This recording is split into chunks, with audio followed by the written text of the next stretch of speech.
जय सिया राम।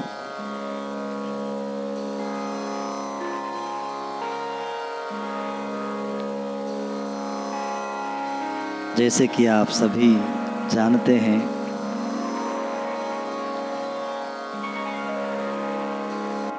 चातुर्मास प्रारंभ हुआ। गुरु पूर्णिमा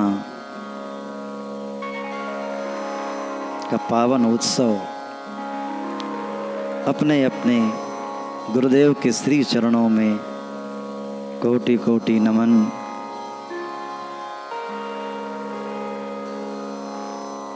और फिर वहाँ से गुरु पूर्णिमा से ही भक्ति का मास यानी श्रावण का महीना प्रारंभ होता है। श्रावण भादव मास, वर्षा ऋतु, रघुपति भक्ति, तुलसी शाली, सुधा श्री राम नाम बर बरन जुग, सावन भादव मास। ऐसा लगता है कि सावन का महीना रा वर्ण है और भादव का महीना म वर्ण है। राम नाम बर वर्ण जुग, दो वर्ण है। तो वर्षा ऋतु यानी भक्ति का महीना। और प्रारंभ कब से होता है? बोले गुरु पूर्णिमा से। और भगवान शिव जी कौन है?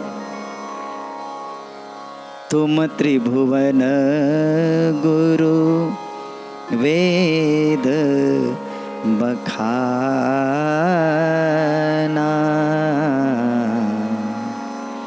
आन जीव पा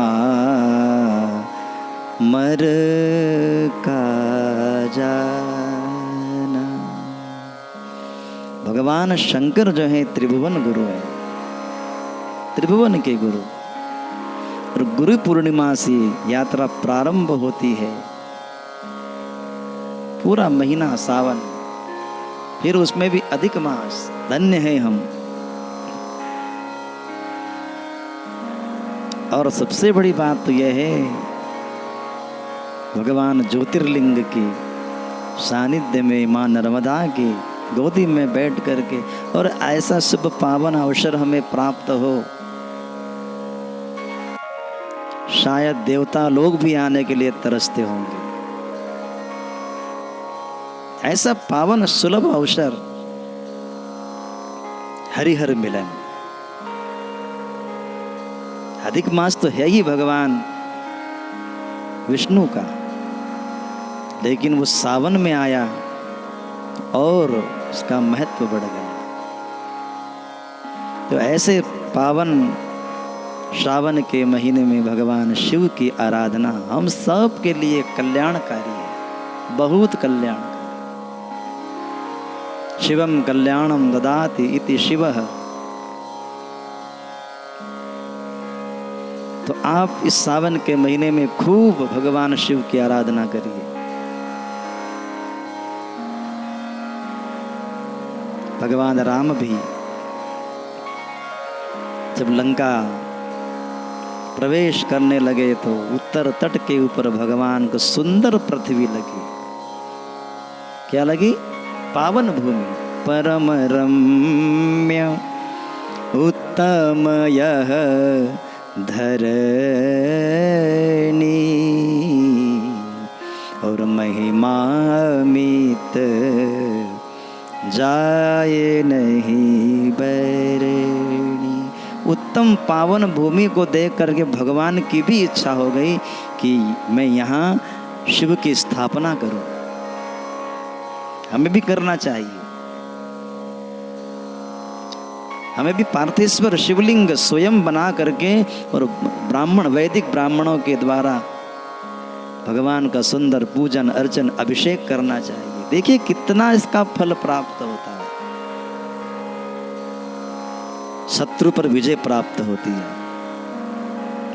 शत्रु कौन? बोले काम, क्रोध, मद, लोभ, मोह, मद, अहंकार।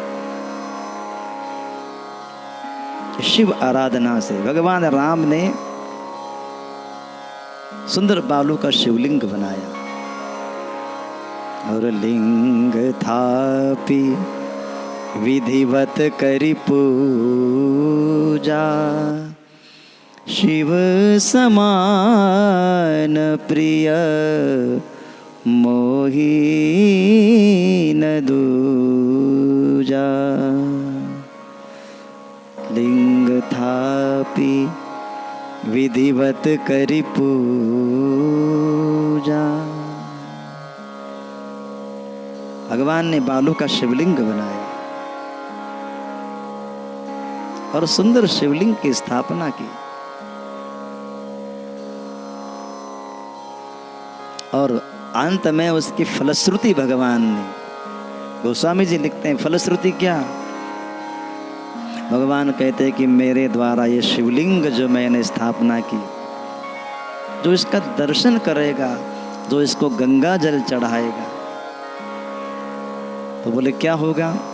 बोले जे रामेश्वर दर्शन करहि ते तनु तजी मम लोक सिधरहि। उस शरीर को छोड़ करके मेरे लोक में प्राप्त हो जाएगा।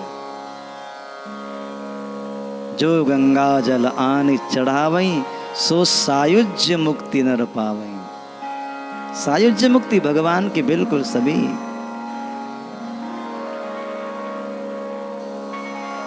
तो बड़ी महिमा है, क्योंकि भगवान भी जानते हैं कि रावण जो है वो भगवान महादेव का भक्त नहीं, परम भक्त है, परम भक्त, उच्च श्रेणी का।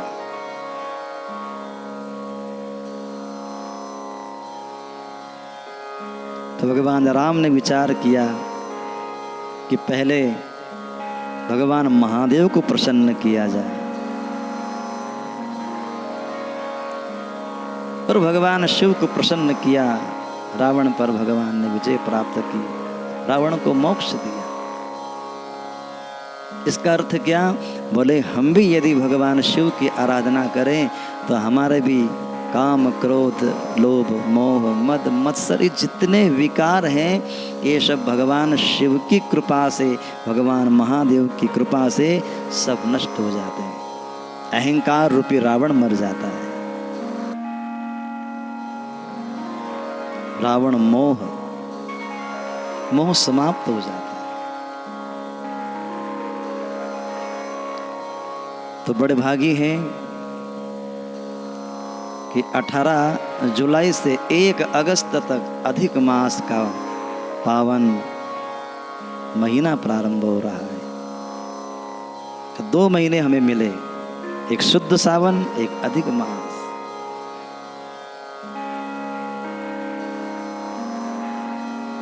अपने ग्राम के विप्र देवता, ब्राह्मण देवता से नित्य भगवान शिव के पार्थेश्वर शिवलिंग का निर्माण आप स्वयं करिए। शुद्ध मिट्टी ला करके सुंदर शिवलिंग का निर्माण करें। पूरे परिजन परिवार सहित बैठ करके और भगवान शिव जी का सुंदर पूजन करें ब्राह्मणों के सानिध्य में। भगवान का अभिषेक, अर्चन, वंदन, आरती। फिर आप देखिए कि आपके जीवन में कितना आनंद प्राप्त होता है। शिव आराधना से क्या नहीं मिलता, सब कुछ प्राप्त होता है।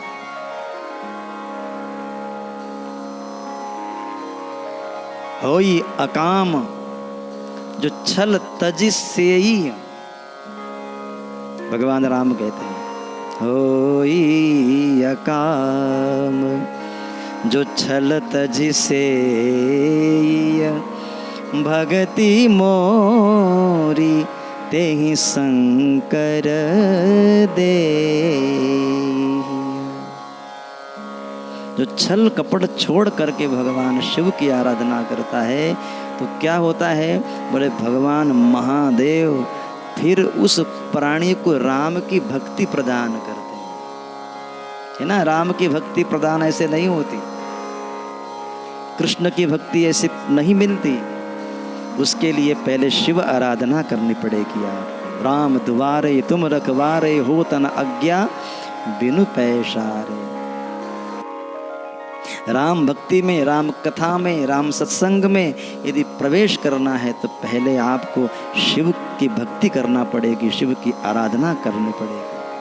शिव कथा से जब आपको प्रेम होगा, प्रथम कहा मैं शिव चरित जाना मर्म तुम्हार, सुचि सेवक तुम राम के रहित समस्त विकार।